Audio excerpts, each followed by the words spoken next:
I was surprised when Chris took the fight. When they committed to it, I thought you've made a mistake here. That night showed that women's boxing attracts fans regardless of men's boxing. British boxing creates those moments. There's no other country in the world, I believe, in boxing that creates moments like what Chris Billam-Smith had. MailSport Boxing here, and I'm joined by Ben Shalom. How are you, Ben? I'm very well. How are you? Yeah, I'm not bad. Now, it's been another huge year for BOXXER, so we want to go through it, talk a little bit about it before we preview what's coming up in 2024. You kicked off the year with Chris Eubank Jr. and Billam-Smith. That was a huge fight, a lot of bad blood between them. How did you actually get that over the line in the first place? I don't know, to be honest, because there was a lot of talk at the time about Chris fighting other fighters. I think Felix Cash was being mentioned. Obviously, it came off the back of the Conor Benn situation. And there were probably other options for Chris at the time.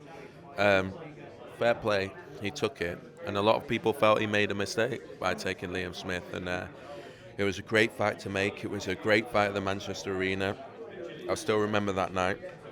Billam-Smith was considered the underdog by many people in the sport, and for him to do what he did in that fourth round and take him out, which was something that no one had ever done to Eubank Jr. I still remember being sat there and just hearing and feeling the atmosphere that night. It was a special night, and I think Richard Riatpour knocked out Glowacki that night as well, and Joseph Parker Massey put up a big performance against Joseph Parker, so it was a great night. And obviously it led to the rematch, but how we got it on, it was a lot of hard work. We felt like we had it in the bag a lot earlier than it was. It was meant to happen the year before, and as with boxing, things take longer than you'd expect. And so, yeah, it was a great way to start off the year, and a special night.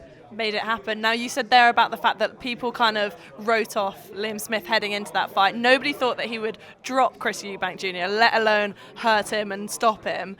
What did you make of his performance? And because he was so confident beforehand he could do that, did you have the same sort of feeling that he was as much of a threat as he made out? I didn't think he'd knock him out. I did believe that he was a slight favourite. I think prime Billam-Smith, in the form that he'd been in, with the boxing education that he's had, with everything that he's achieved in his career, I felt that he would have a little bit more than Chris Eubank Jr. If Chris had won that night, as he did in the rematch, I think it would have been the best name on his resume. So for me, it was always going to be a tough fight for Eubank Jr.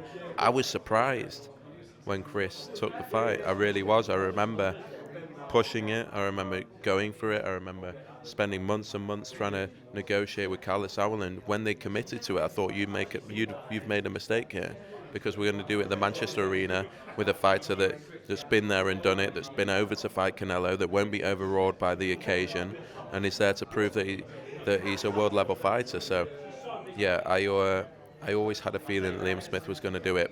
Did I think he'd knock him out? No. And obviously it took a lot of negotiating to get that first fight over the line. But the second one, I'm pretty sure Chris was adamant he was doing nothing else until he avenged that. I'm sure that must have been easier to sort out. It was, but then Liam had his own injuries, and you'll remember it was scheduled for June and July, and it got put back to September the 2nd. And so, again, difficulties with that fight. I don't think Billam-Smith was ever right for that rematch. I think we saw that on the ring that night, but what I will say is I saw a Chris Eubank Jr. that I'd never seen before, which was one that was dedicated to his craft, that had a great team around him, that left no stone unturned, and had a career best performance against Billam-Smith. So yes, Liam was injured. Yes, he didn't perform. Yes, it took longer than it should, but Eubank Jr. did a lot. And I know those months, and people will forget after the Billam-Smith fight, the criticism that Chris was going through, calls for the end of his career, calls for a retirement, called for him being a washed-up fighter. And he proved them all wrong, and that's what boxing's about. So another special night at the Manchester Arena. Now, both of them felt like they lost those fights each for various reasons. So, Eubank was saying that he felt like he could have continued, that it shouldn't have been waved off in the first fight. Billam-Smith obviously saying that going in, he had dropped a lot of weight from that injury. They're obviously going to want to fight each other again, right? Is the trilogy going to happen? Is that something on the cards? Something maybe 2024 could provide us? I think Liam wants it, and he said that. Does Chris want it? I'm not sure. Chris wants to win world titles. He wants to fight Kell Brook. He wants to fight Conor Benn for obvious reasons. And I would like to see the trilogy. I think the same people that felt like Chris Eubank Jr. would walk the first fight felt like Billam-Smith would walk the second fight. Neither of those things happened. That's what boxing's about. Anything can happen. It's 1-1. Billam-Smith clearly wasn't fit. I know Liam wants it. Do I think Chris wants it? Probably not. Another fight that kind of caught the attention was Franchon and Savannah. That was a great fight as well. Obviously, Savannah had lost her title to Clarissa Shields in 2022 on that all-female card. Now, I know that was 2022, so we shouldn't dwell on it too much, but that was really exciting for female boxing as a whole. And do you think that that kind of created the opportunities for 2023 for these women to headline major events? I think so. I remember when we put first headline with Savannah, and I still remember today that the reactions from fans and broadcasters and sponsors was like, really? Headlining with, it wasn't the done thing. Maybe Katie Taylor had done it once or twice. It wasn't the done thing. Now looking back, it's almost incredible to see where it's come from. The women's night was such a high-performing night for us, one of the best-performing nights of the year. And it just proved to us women's boxing is not just here to stay, but is a sport in its own right. You used to have women's boxing or women's headline events that used to be supported by men's British titles, men's heavyweight titles, something that would complement what was going on. That night showed that women's boxing attracts fans regardless of men's boxing. That sold out the O2 regardless of any men's fight. It was one of the highest viewing, it was the highest viewed event that Sky Sports have ever had across female sport. It shows the power of women's boxing. It was a massive benchmark for us, a massive night to sort of grow from. And as you said, Savannah had a unification night off the back of a loss, and that was a special night. Natasha Jonas has won 4 world titles. We've signed Caroline Dubois and Lauren Price and Carrie Sarti-Saw, who we believe are the future of the sport. And so to see where it is from even where it was 2 years ago is incredible, but I can still see it rising. And obviously we kick off next year with a huge women's fight as well in Jonas and Mayer. So yeah, it is incredible where the sport's gone. Now, before we talk about that fight, and whilst we're talking about females in general, Caroline Dubois is this emerging golden girl of British boxing. Do you think she has the ability to influence female boxing as much as the likes of Katie Taylor going forward now? That has to be the aim. She's 21 years old. I think Katie Taylor maybe was 30 when she turned over, and that was normal. This isn't normal what Caroline Dubois is doing. She's 21. She's moving through the levels very, very quickly, already collected the IBO world title. But the most interesting thing with Caroline is she's knocking people out.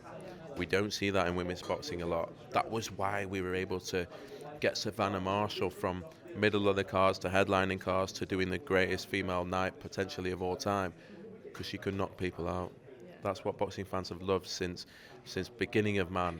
And now we're seeing it with women's boxing, and now we're seeing Caroline Dubois bringing that, and that's I think why she's capturing the attention so much. Not to mention her age, and the fact her ambition, and the fact that she can become a multi-weight world champion. So she's had a fantastic year, but I think next year where people are going to really realise, wow, she's something we haven't seen before. And in terms of next year for her, what can we kind of picture? Because she's so hungry and so thirsty and so driven for these big fights. But you obviously have to manage her and protect her, because at her age, if you're throwing her into all sorts of contests, it might not be the best thing for her. But how do you make that decision between what to put her into and what not to? It's true with some fighters, but with Caroline, the reason for her restlessness is because she knows deep down that she's levels above what's going on and what's out there right now. And that's no disrespect to any other fighter, but she's in the gym, she's sparring for girls, she knows her level, she knows what she's doing, she believes in herself, and she's 21 years old. If you're good enough, you're old enough.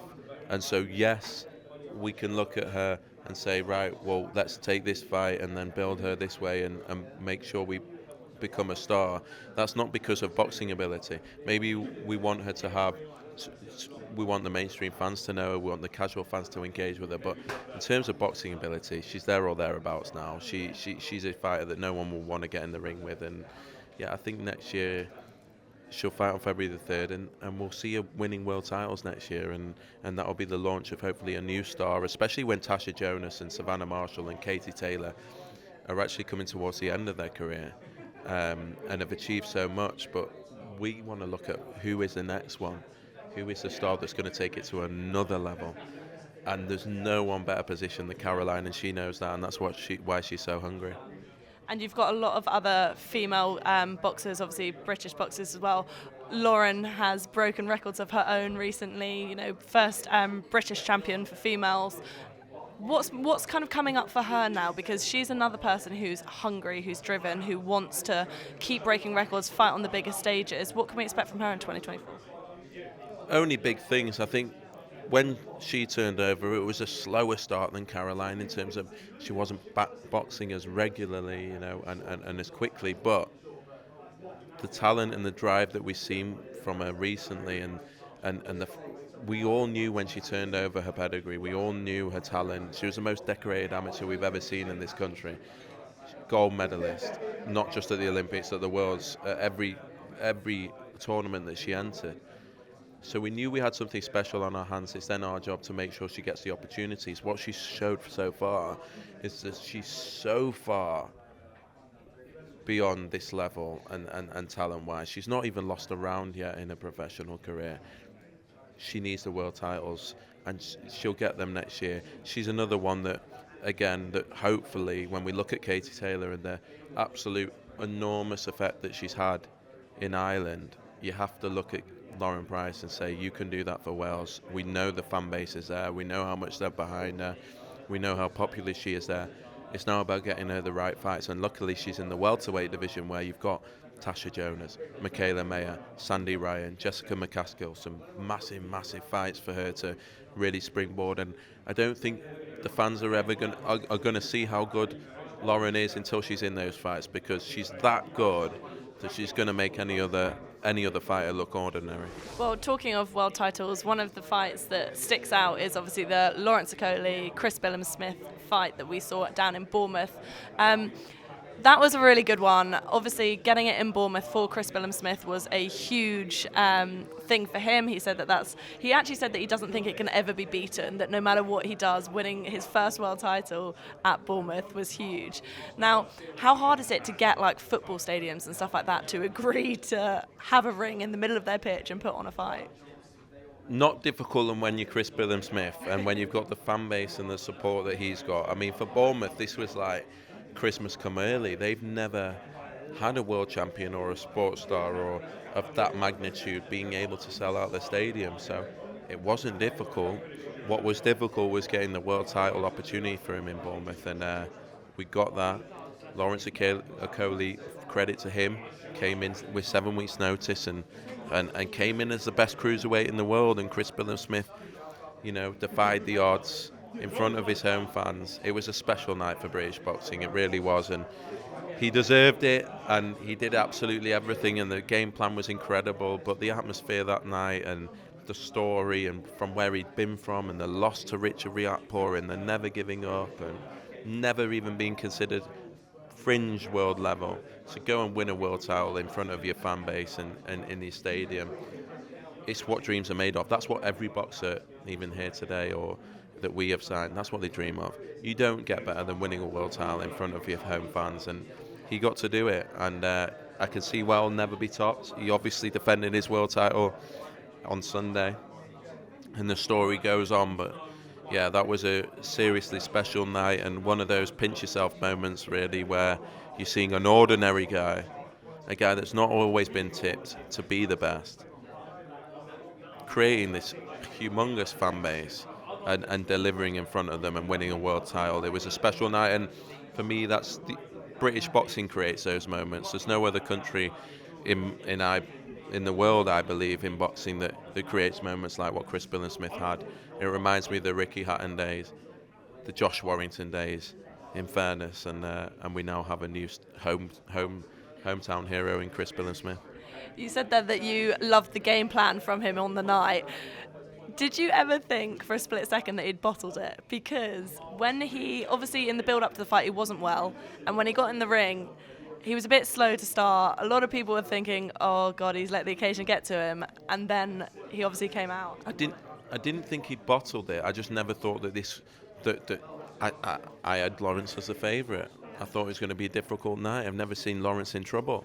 So to do what he did, and the knockdown in the fourth or the fifth was out of this world, and they'd obviously been preparing for that, and fair play against a Shane who knew Lawrence's game inside out. But no, I didn't think he bottled it. I thought this was how it was meant to go, and I was like, here we are. We're going to see Lawrence Okolie cruise to a win in front of Chris Billam-Smith's home fans, and then it just came alive. And then we saw an ugly fight. We saw a fight that a lot of people complained about, but what we saw was drama. We saw one of the greatest cruiserweights this country's ever seen being beaten by a guy in front of his home fans. It was a special night. Lawrence will come again. He's still an elite fighter, but that night will forever be etched in British boxing history. Absolutely. And he just defended his title against Masternak. That was an interesting fight. He obviously won via stoppage. We saw a photo of Masternak's rib after the fight. What was it like kind of being there and kind of seeing it up close and personal, him getting that stoppage? Confused at the time because I knew that Chris was down. I knew the first rounds were going to be tricky, and I think, one thing the team had always talked about was we'll get Masternak in the later rounds. He slows down. And so I did expect Chris to come in it, and I still believe he would have won that fight. But yeah, heart in your mouth moment when you're going in possibly 3 rounds down into the 8th round.